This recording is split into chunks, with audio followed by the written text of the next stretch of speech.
Hello everyone, this is going to be the introduction video of class 10 maths chapter 5 arithmetic progressions। तो चलिए शुरू करते हैं।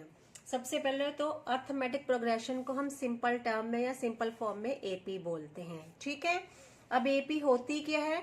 AP is a list of terms और numbers that have equal difference between them, ठीक है। जैसे यहाँ पे मैंने क्या लिखा है, 3, 6, 9 और 12 लिखा है, देन डैश डैश डैश। अब देखिए इनके बीच का डिफरेंस देखिए। अगर हम 6 - 3 करेंगे तो आएगा 3, 9 - 6 क्या आएगा? 3 आएगा। 12 - 9 3, 6 - 3 भी 3, 9 - 6 भी 3, 12 - 9 भी 3। अगर हम नेक्स्ट नंबर में से प्रीवियस नंबर को सब्ट्रैक्ट कर रहे हैं तो हमें 3 ही मिल रहा है। इट मीन्स इसका जो कॉमन डिफरेंस है जिसको हम डी में डिनोट करते हैं वो कांस्टेंट है, तो इसी को हम एपी बोलते हैं, ठीक है। तो ये क्या फॉर्म कर रहा है? ये एपी फॉर्म कर रहा है, जो यहाँ पे लिखा हुआ है लिस्ट ऑफ नंबर्स जो है यहाँ पे ये एपी को फॉर्म कर रहे हैं। और हर नंबर जो होता है एपी के अंदर उसको हम एज अ टर्म डिनोट करते हैं, उसको टर्म बोल देते हैं, ठीक है। तो कॉमन डिफरेंस को हम डी बोलते हैं। तो यहाँ कॉमन डिफरेंस हमने फाइंड आउट किया है ऊपर। और क्या है मेन क्या है कि डी नेगेटिव भी हो सकता है, जो कॉमन डिफरेंस है और नेगेटिव भी हो सकता है, पॉजिटिव भी हो सकता है और जीरो भी हो सकता है। अब यहाँ पे देखिए डी क्या था? पॉजिटिव था। अब यहाँ पे एक और है लिस्ट ऑफ टर्म्स है, ठीक है। तो इसमें देखिए इस एपी में अगर हम 90 - 10 करेंगे, 90 - 100 करेंगे, इसमें से इसको माइनस किया तो क्या आएगा? -10, ठीक है। इसी तरह 80 में से 90 को माइनस करेंगे तो क्या आएगा? -10। तो डिफरेंस कांस्टेंट भी है और नेगेटिव भी है, ठीक है। तो डिफरेंस नेगेटिव भी हो सकता है। इसमें देखिए 4 - 4 0, 4 - 4 0, 4 - 4 0, तो कॉमन डिफरेंस 0 भी हो सकता है किसी एपी के अंदर। अब नेक्स्ट है हम सीखेंगे कि infinite AP and finite AP क्या होता है। यहाँ पे देखिए यहाँ क्या लिखा था? 3, 6, 9, 12 और देन फिर क्या है? Dot dot dot. यहाँ पे हमें लास्ट टर्म नहीं पता है। जिस एपी के अंदर हमें लास्ट टर्म नहीं पता होता है, ऐसे डॉट डॉट डॉट चलती है, ये कॉन्टिन्यूस रहता है, उसको हम बोलते हैं इनफिनाइट टर्म। तो ये क्या बन गई? Infinite AP, sorry not term, infinite AP बन गई है। अब यहाँ पे अगर देखो इस एपी को देखो, यहाँ है 100, 90, 80, 70। अगर यहाँ हम डॉट डाल दें, ठीक है, इसको फुल स्टॉप लगा दें यहाँ पे, तो ये क्या बन जाएगी? Finite AP. तो फाइनाइट एपी में हमें लास्ट टर्म भी पता होती है, ठीक है। यही था इसमें। अब है general form of an AP. एक और बात इसमें, जो ये फर्स्ट टर्म होती है एपी की, जैसे यहाँ पे दोबारा लिख के दिखाती हूँ, हमारी एपी है 3, 6, 9, 12। जो फर्स्ट वाली टर्म को हम क्या बोलते हैं? ए बोलते हैं। सेकेंड टर्म को A1 बोलेंगे, थर्ड को A2, 4 को A4। इसमें इंटरेस्टिंग बात क्या है कि हमें डी कैसे मिलता है? डी मिलता है इसमें से इसको माइनस करके, तो क्या फॉर्मूला बन जाता है? A1 - A। और D2 कैसे मिलेगा? A2 में से A1 को माइनस करके हमें D2 मिल जाएगा। ऐसे ही D3 कैसे मिलेगा? A4 में से, सॉरी यहाँ पे 3 आएगा, A3 में से A2 को माइनस करके हमें D3 मिल जाएगा, और ऐसे ही चलता जाएगा ये, ठीक है। ये D फाइंड आउट करने का फॉर्मूला है। आपने नेक्स्ट टर्म में से प्रीवियस टर्म को माइनस करना होता है। अब है general form of an AP. हम सीखेंगे general form of an AP क्या होता है।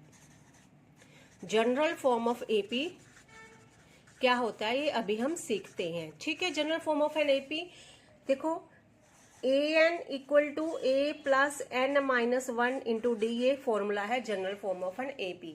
अब ये an क्या होता है ये देखेंगे हम। an जैसे यहाँ पे मान लो कि ये जो हमारी एपी थी इसमें हमें फिफ्थ टर्म नहीं पता है, ठीक है। फिफ्थ नहीं पता, सिक्स नहीं पता। अगर हम इसके में फिफ्थ टर्म फाइंड आउट करनी है, ये तो स्मॉल नंबर्स है, हम ऐसे ही फाइंड आउट कर सकते हैं। मान लो ऐसी एपी आ गई जिसमें ये नंबर्स बहुत बड़े हैं, तो हम कैसे फाइंड आउट करेंगे? A5, A6, A7। अब मान लो कि अगर हमने A5 फाइंड आउट करना है या find fifth term find out करनी है, इसको ऐसे भी लिखते हैं, फाइंड फिफ्थ टर्म या फाइंड A5, ठीक है। तो A5 फाइंड आउट करना है तो an हमारा क्या हो जाएगा? A5 हो जाएगा। अब n क्या बन गया? 5 बन गया। तो a क्या है हमारा पे? यहाँ पे ए क्या है इस एपी में 3 है, ए की वैल्यू पुट कर देंगे इसमें, प्लस ये ब्रैकेट ओपन एन क्या है हमारा 5 है, 5 -1 और डी कितना है हमारा इस एपी में 3 है। ठीक है, डी की वैल्यू पुट कर देंगे।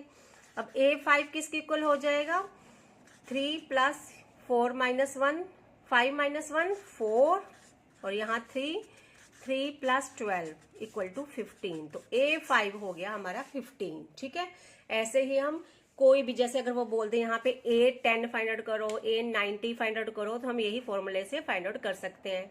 अगर उन्होंने बोला A10 फाइंड आउट करो तो N क्या हो जाएगा 10 हो जाएगा, बाकी सेम रहेगा इस एपी के अंदर, किसी भी एपी के अंदर। ठीक है, ये होगी general form of an AP. अब यहाँ से हमें क्या पता चला 4 टर्म्स मिली हैं। कौन सी 4 टर्म्स मिली? हमें AN मिला है, A मिला है, N मिला है और D। यहाँ हमने 4 टर्म्स को यूज किया है, AN को यूज किया है, A को यूज किया है, N को यूज किया और D को यूज किया है। ठीक है, इन चारों टर्म्स में से हमें कोई 3 टर्म्स गिवन होंगी और 4th टर्म हमने फाइंड आउट करनी होगी। ऐसे आपको क्वेश्चंस। अभी हम सीखेंगे sum of first n terms of an AP.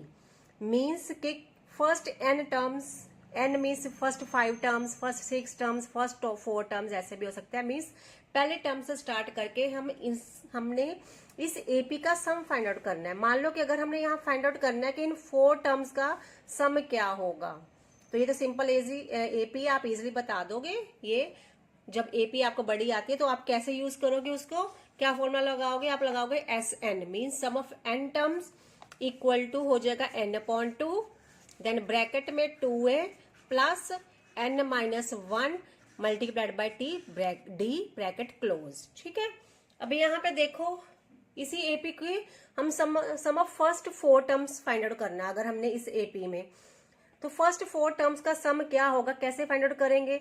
First 4 terms का सम फाइंड आउट करना है तो n क्या हो जाएगा 4 हो जाएगा। यहाँ हम लिखेंगे S4, तो इक्वल टू 4/2 और यहाँ 2। a क्या है, ये फर्स्ट टर्म क्या होती है a होती है, मल्टीप्लाइड बाय 3 प्लस n कितना है हमारा 4 है, 4 - 1 d कितना है 6 - 3 3। ठीक है, तो 3 हमारा क्या है d है।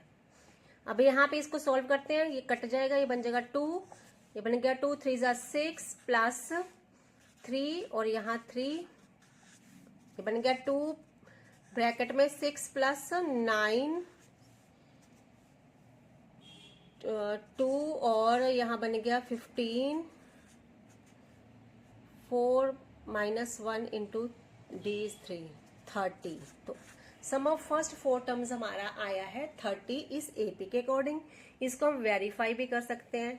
देखते हैं, अगर हम इसको ऐड करते हैं 3 + 6 9, 9 + 9 18, 18 + 12 30, तो 30 ही आ रहा है आंसर, यही हमने फाइंड आउट किया है।